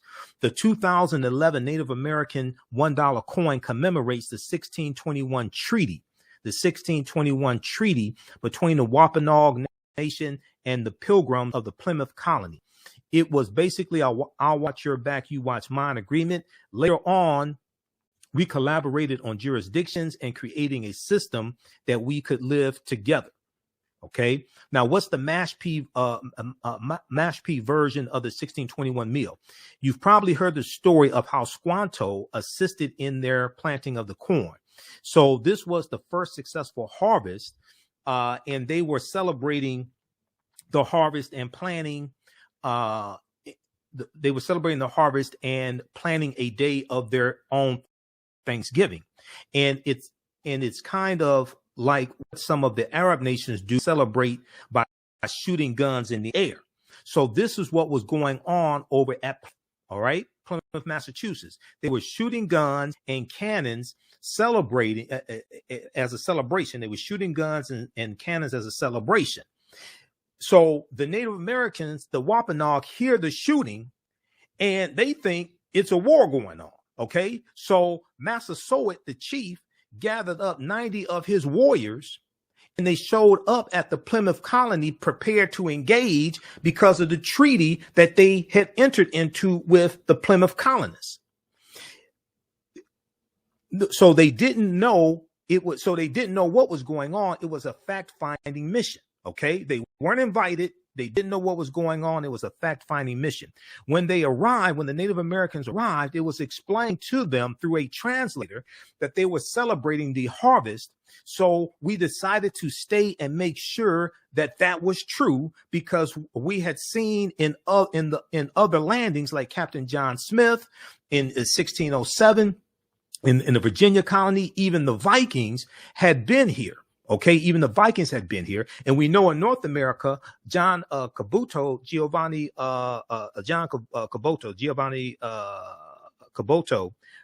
John Cabot of 1497 goes into Canada, in the eastern portion of Canada. Okay, another European explorer or colonizer.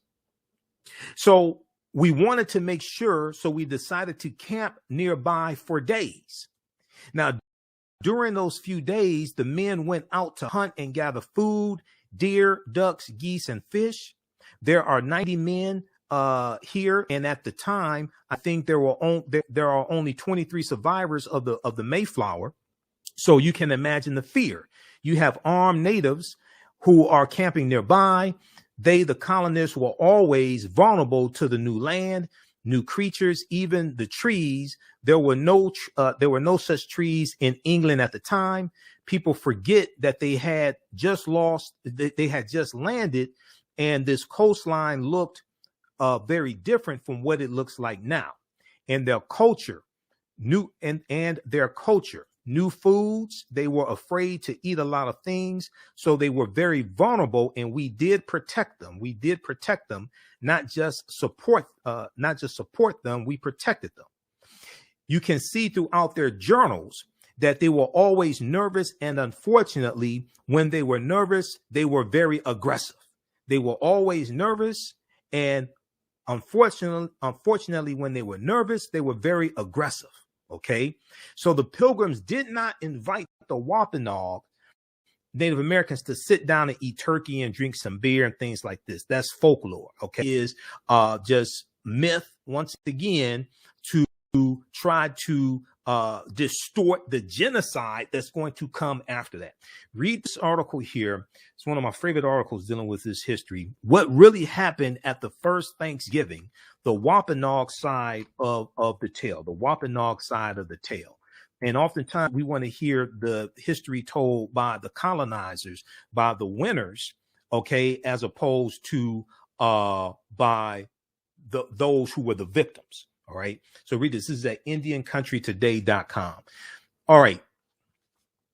Now is okay, I guess we lost Theo. Is Theo's show after mine, Jalen? Okay. Theo Broughton's show is on Sundays 11 p.m. to 1 a.m. right here on 910 a.m. Superstation WFDF. Okay. If you like this type of information, you can register for the online courses that I teach on Saturdays and Sundays, from the Civil War to the Civil Rights Movement and Black Power, 1865 to 1968, and understanding the transatlantic slave trade, what they didn't teach you in school. We have a huge discount. It's like 73% off. You can get registered for both classes right now on sale for $70. It's right at our website, AfricanHistoryNetwork.com. They're regularly $200. and $30 for both courses. We do the sessions live. All the sessions are archived and recorded. You can go back and watch them anytime, even after the class is over with. We just posted the link here. Register for that. As soon as you register, you can start watching. And we'll be back tomorrow. Also, you can support us, $ the AHN Show through Cash App, $ the AHN Show through Cash App, and through PayPal, paypal.me/the AHN Show. Remember, those watching on Facebook and YouTube, keep watching. We'll keep going for a few more minutes. Right now, it's correct wrong behavior. It's not over till we win. Wakanda forever. We'll talk to you tomorrow. Peace. All right, stand by, everybody. Stand by. Okay, we're going to take a quick commercial break, and we'll be right back. Stand by. HistoryNetwork.com, AHN Show at HistoryNetwork.com. That commercial for the KwanzaaShop.com. I'm the one that designed that commercial. I put that whole commercial together. So if you like that, email us at AHNShow at HistoryNetwork.com. Our current promotion is buy 1 month, get 2 months free. We have 2 or 3 more slots left. There's a couple more commercials I have to do. All right. So right before the break, and we posted the information here so you can register for my online courses as well. We have the information at our website, AfricanHistoryNetwork.com. You can email me about it as well. We just posted the links here. We have them discounted here, special promotion. That's going on right now for 1 or 2 more days. Okay. Somebody asked a question about the $5 Indians. That deals with the Dawes Allotment Act of 1887. Okay. This is something I teach about in my online classes as well. The Dawes Allotment Act of 1887, named after Senator Henry L. Dawes, D-A-W-E-S, Senator Henry L. Dawes of Massachusetts, and it was supposed to reallocate about 138 million acres of land between Native Americans and Black Indians. Okay, the Dawes Allotment Act, and 2/3 of that land went to white people. A lot of white people learned that. So the Dawes Allotment Act was like a kind of like a census, and you had to get the names and locations of Native Americans to you put them on the list in the rolls in the books, and so you know who to allocate land to. And white people found out about this land giveaway, so they paid $5 to have their names added to the list. Now, you had to anglicize your name to be added to the Dawes roll. You had to anglicize your name. So this allowed a lot of white people to pay $5 to have their names added so they can get some of this land. It was sponsored by Senator Henry L. Dawes.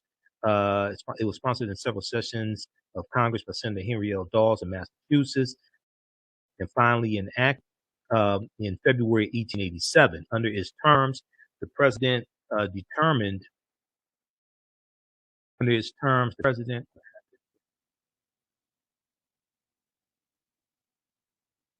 Under its terms, the president determined. Wait a second here.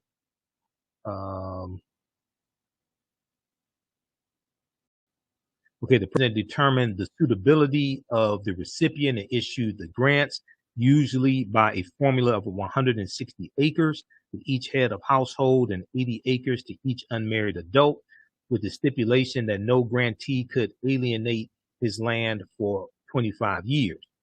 The Native Americans who thus received land became U.S. citizens, subject to federal, state, and local laws. The original supporters of the act were genuinely interested in the welfare of the Native Americans, but there was not enough votes in Congress to pass it until it was amended to provide that any land remaining after the allotment to the Native Americans would be available for public sale. Okay, there were not enough votes in Congress to pass it until it was amended. To provide that any land remaining after the allotment to the Native Americans would be available for public sale. The combined influence of friends of the Native Americans and land speculators assured passage of the act. Now, under the Dawes Act, Native American life deteriorated, in a manner not anticipated by its sponsors. The social structure of the Native American tribes was weakened. Many nomadic Native Americans were unable to adjust to an agricultural existence. Others were swindled out of their property, and life on the reservation came to be characterized by disease, filth, poverty, and despondency. The act also provided that any surplus land be made available to whites, who by 1932 acquired 2/3 of the 138 million acres of land the Native Americans had held in 1887. All right. So the Dawes Allotment Act of 1887. There's another massive land giveaway. We're largely going to be locked out of massive land giveaways like that. Okay. I want to go to this last story here quickly. We ran out of time here. I did a special broadcast on Wednesday, November 24th, dealing with the verdict in the Michael Bryan murder trial for the murder of Ahmaud Arbery. And we talked about guilty, guilty, guilty. Okay, I want to go to this clip here from NBC Nightly News because we weren't on the air on the radio station. They had shut down for the holiday, so they're re-airing old episodes. But Wednesday night, because the verdict came out that day, I broadcasted. It was close to midnight. We broadcasted Wednesday night here on our social media platform since we weren't live on the radio. Let's go to this clip. Is found guilty of murdering Ahmaud Arbery. The dramatic moment in the courtroom. We, the jury, find the defendant, Travis McMichael, guilty. All right, hold on. I want to go to, I need to cue this up. I forgot to cue it up. Good evening. There was no self-defense, no lawful citizen's arrest, just murder. At least that's how a jury in Brunswick, Georgia apparently saw it in the death of Ahmaud Arbery. In their second day of deliberations, the jury found the three defendants guilty of chasing down and murdering the 25-year-old black man as he ran through a neighborhood. A person who fired the fatal shot, Travis McMichael, guilty on all 9 counts related to Arbery's death. His father, Gregory McMichael, and neighbor William Bryan, guilty on most of the counts. Arbery's mother, who fought to bring her son's case to justice, welcoming the verdict tonight. In the end, a case that evoked a painful history of racism amid worries of an uneven playing field was decided against 3 white men in the Deep South by a nearly all-white jury. Sam Brock is at the courthouse with the verdict and reaction. A series of guilty verdicts that took about 10 minutes to read. Count 1, malice murder. We, the jury, find the defendant, Travis McMichael, guilty. Ripple through the courthouse and the crowd outside. Demonstrating justice for Ahmaud Arbery could speak to decades of discrimination. I never thought this day would come, but God is good. Would you know him as Ahmaud? I know him as Quez. Yes. He will now rest in peace. Yes. Brunswick, Georgia will go down in history as the place that criminal justice took a different turn. The jury's verdict, guilty on 23 of 27 possible counts, including malice murder for the shooter Travis McMichael, who was found guilty on all counts. Felony murder, an aggravated assault for his father Gregory, who drove the truck, and the same for neighbor William Roddy Bryan, who helped pin Arbery with his vehicle and shot the video used in court. The defendants claiming from the beginning they were just protecting their community and acting in self-defense. Your client was convicted of murder. Your reaction? We're very disappointed with the verdict, obviously. But we have to respect that verdict. That's the American way. Do you think your client was conducting a citizen's arrest? I'm not going to answer that question. President Biden saying Ahmaud Arbery's killing, witnessed by the world on video, is a devastating reminder of how far we have to go in the fight for racial justice in this country. with the family now celebrating the holidays without their son. So for the cheers, relief, and hugs felt by the hundreds of supporters. Unspeakable joy. I'm happy. I'm excited. I'm overjoyed that God heard our prayers. There's also a painful acknowledgement that the joy comes from so much heartache. The verdict, to me, it broke me down because I thought it could, I have 4 sons. Could have been one of my boys.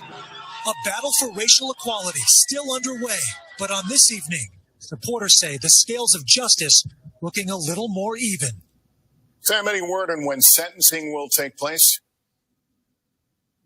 The judge said in court today, Lester, that sentencing will be in the next several weeks. And the way that Georgia law is structured, the minimum punishment for felony murder is life behind bars, though it is up to the judge to decide whether or not to introduce the possibility of parole. Lester? Sam Brock tonight, thank you. This evening on... All right. Okay, so that was from NBC Nightly News on Wednesday, November 24th. 2021. That was Sam Brock reporting, and also Lester Holt. So sentencing is going to, we're awaiting sentencing. And they were, when you watch the video of what happened, they were led away in handcuffs. There at the sheriff's jail. They were led away in handcuffs. Okay. Go watch the broadcast I did on Wednesday, November 24th.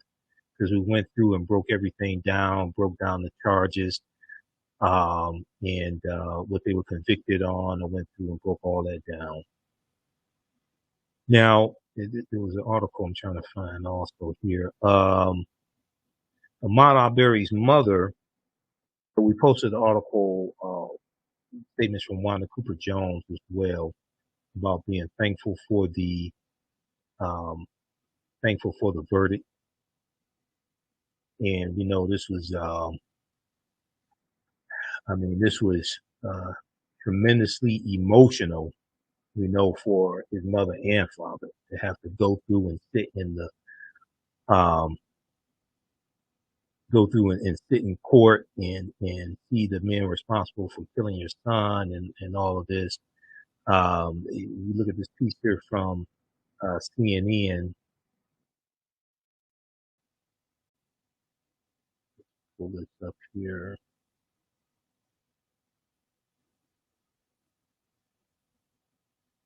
Okay, Ahmaud Arbery's mother expresses gratitude Thanksgiving morning, saying, quote, "We finally got justice."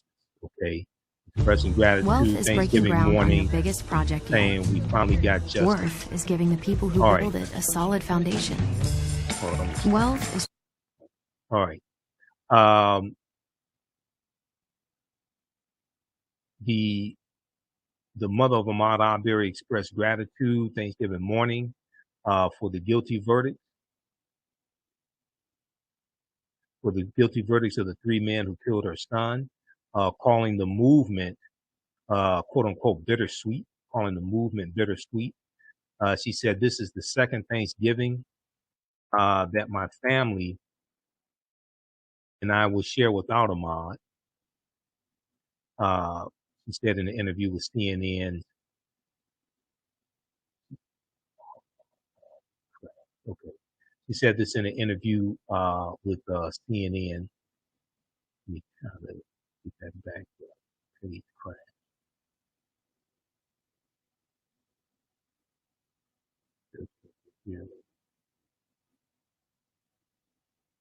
All right. He said, "This is the second Thanksgiving that my family and I will share without Ahmaud." Wanda Cooper Jones told CNN during an interview on New Day on CNN.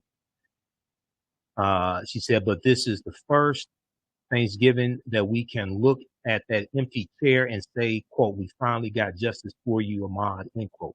Now, Wanda Cooper Jones' comments came the morning after 3 men, father and son Gregory and Travis McMichael, and their neighbor William Bryan Jr. were found guilty in Ahmaud Arbery's killing on multiple counts of murder. among other charges. The word guilty was a word that I wanted to hear 18 months ago, Wanda Cooper Jones said, and we finally got that word of guilty. Okay, so read this piece here from CNN. Ahmaud Arbery's mother.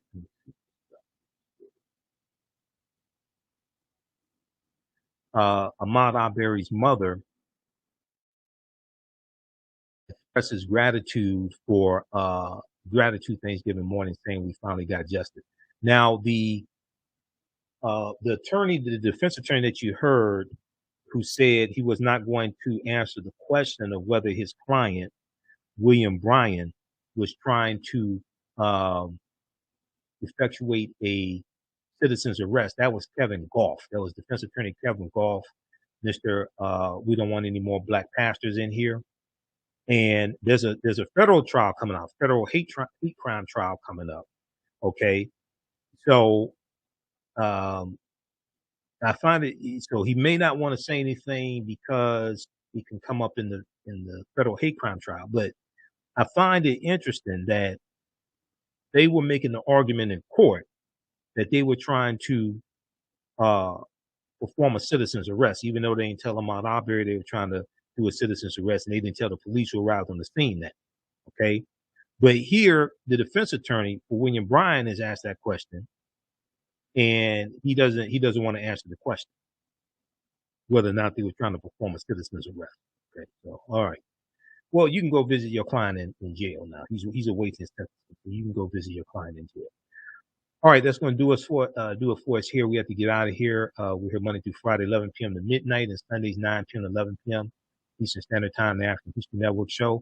If you'd like this type of information, you can support us also, $TheAHNShow through Cash App, $TheAHNShow through Cash App, and then also through PayPal, paypal.me/TheAHNShow, paypal.me/TheAHNShow, and at our website, AfricanHistoryNetwork.com. It helps us keep doing the research, stay on the air, keep broadcasting, etc. This is our official Cash App account, $TheAHNShow, SHOW. These other ones here are fake African History Network Cash App accounts. It's not me. If you donated to those other ones, contact Cash App, tell them to send